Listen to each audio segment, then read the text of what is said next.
Hey everybody, on today's show, we are talking books. 4 of them. It's time to choose the next book we will be discussing. That's right. All right, each of our ladies will present a book choice and then tell us why it should be our next read. Then we vote on them. The theme this month is Activism. So grab your cups. It's time for The Tea.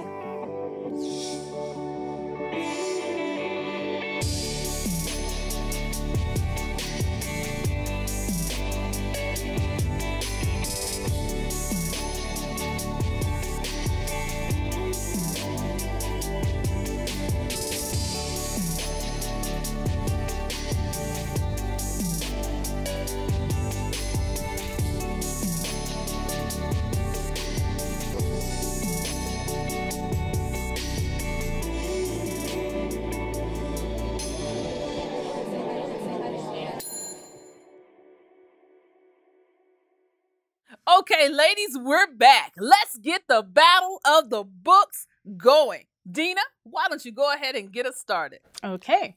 So my book is We Matter, Athletes and Activism by Etan Thomas.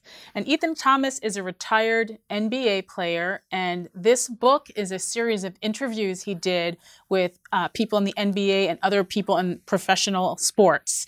And it's really about using the platform that professional athletes have in this country. They're great influencers for something other than getting an endorsement, but, making social change, using their power for good. And it really brought to mind when I visited like the Ali Center and remembering this is like what Muhammad Ali started. That was something that was really different about him versus there was a period where we just thought of professional athletes as promoting cereal and sneakers.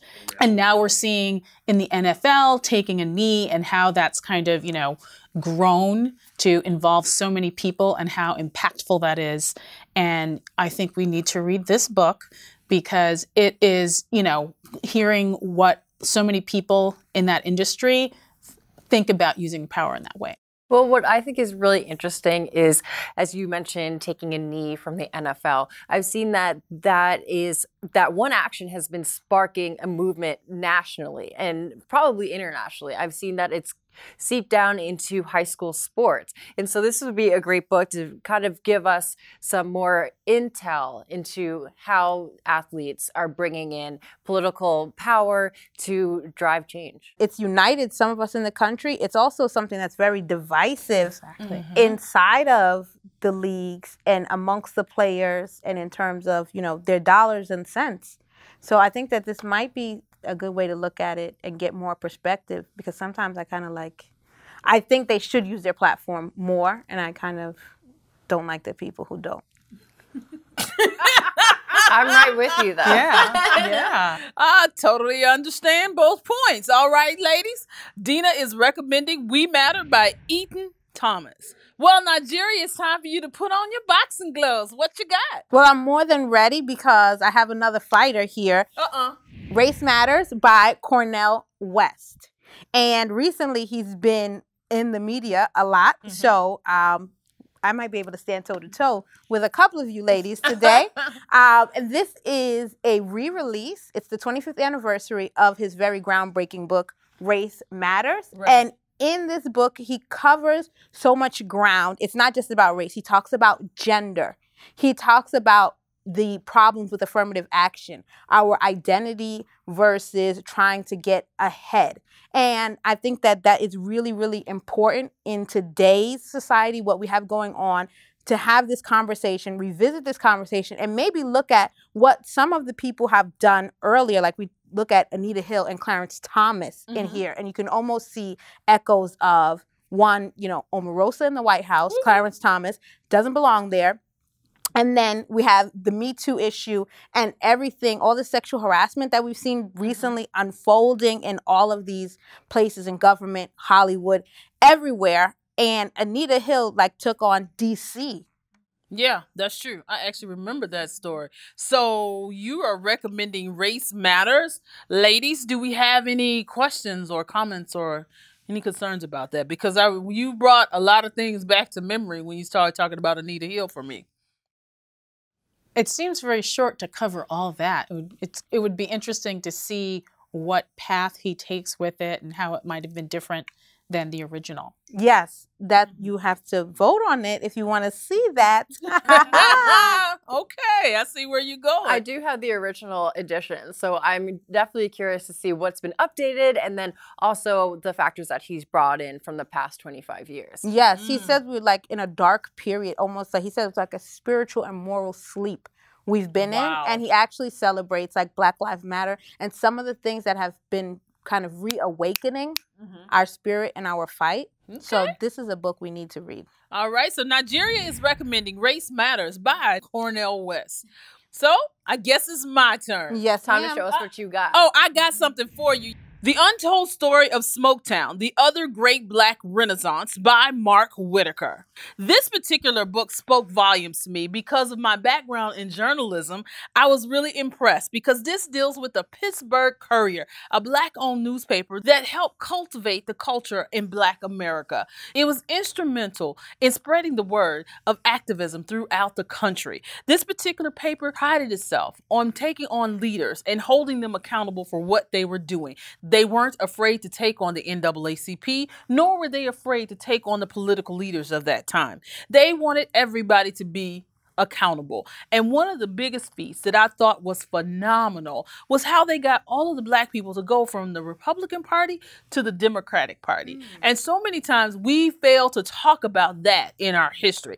This is why I'm recommending this book. The Untold Story of Smoketown, The Other Great Black Renaissance by Mark Whitaker.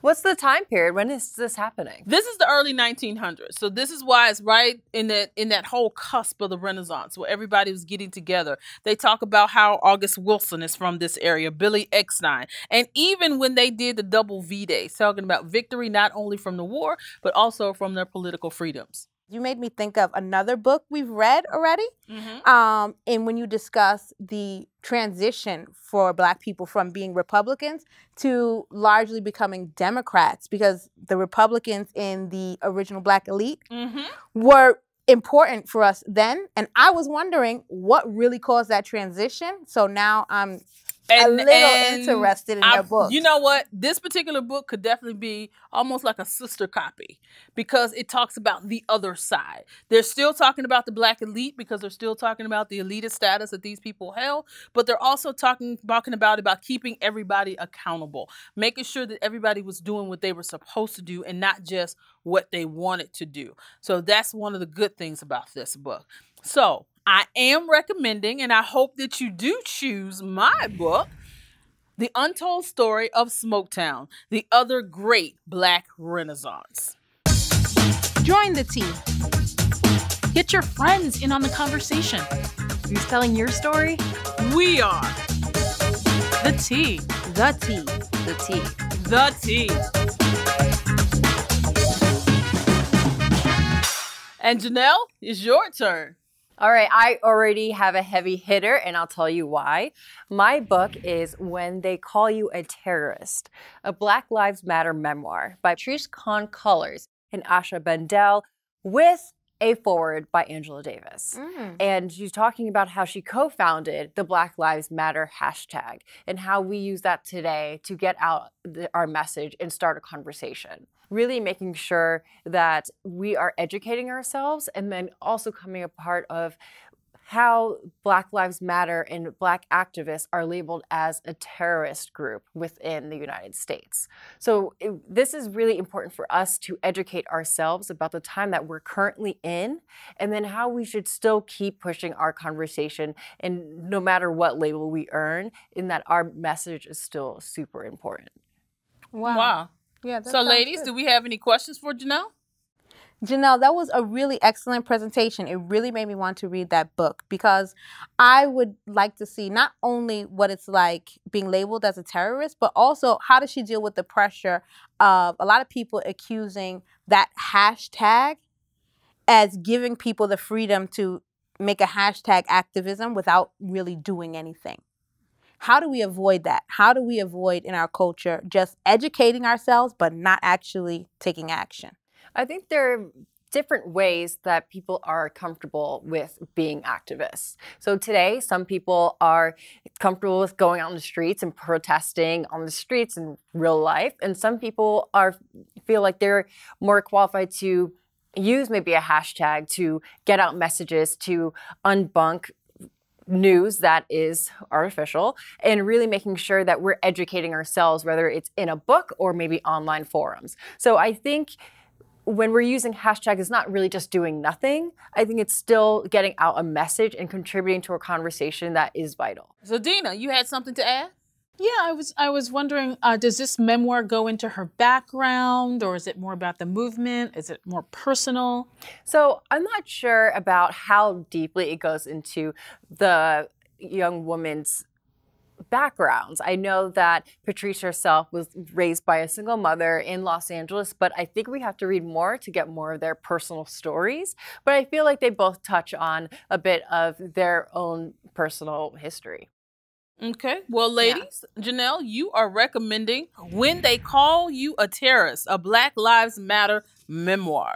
All right, ladies, it's time to vote. Are we ready? Yes. Ready? All right, let's vote. Don't be looking. You always nosy? I'm inquisitive. No, you're nosy. Both of y'all. Checking on your spelling, helping Oh, I you can out. spell, Hunter. Make sure you spell it right. We matter. Okay. I like the confidence, though. Yeah. Well, all right, ladies. Are we ready to reveal? I'm ready. I'm Are ready. you ready? Yes. Well, Janelle, we'll start with you. I voted for When They Call You a Terrorist. I mean, it's the best book, so I No, gotta vote. I'm not going to argue with you. And I voted for Smoketown, Nigeria. When they call you a terrorist. All right, Oh, that's my goodness. sister. Dina. We matter. Well, ladies, it looks like we have a winner. When They Call You a Terrorist will be Yes. our next read. Yes, I won again. Thank you very much, Nigeria, for voting with me. Yes. Whatever. I got your back. Black Lives Matter. Nope. We really appreciate you clicking in. We hope you will help keep the conversation going and growing on our Facebook page. Subscribe to our YouTube channel and watch our new episodes every Thursday. And remember, everyone, who's telling your story? The Tea!